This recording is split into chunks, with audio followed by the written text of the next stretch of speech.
They thought they could use my ranch like their personal resort, but they didn't know who they were messing with. Last month, the HOA board decided to throw an unauthorized party on my private pond, complete with banners, loud music, and even a floating raft bar. They didn't ask. They didn't notify. They simply took over like they owned the place. But they forgot one crucial detail. I still own every inch of this land, including the valve system connected to that pond. You see, years ago, my grandfather had built a clever irrigation system that could drain the pond within minutes, mainly for maintenance and flood control. I had upgraded it with a remote control app on my phone. So while they were laughing, drinking, and snapping photos for their little HOA Instagram, I stood calmly from the ridge above watching.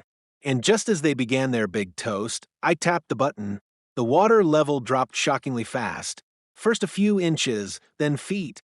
Within minutes, their raft tilted, got stuck in the thick mud, and the entire party erupted into chaos. Heels broke, guests screamed, and their luxury setup turned into a soggy disaster. Tables toppled, their sound system sparked and died.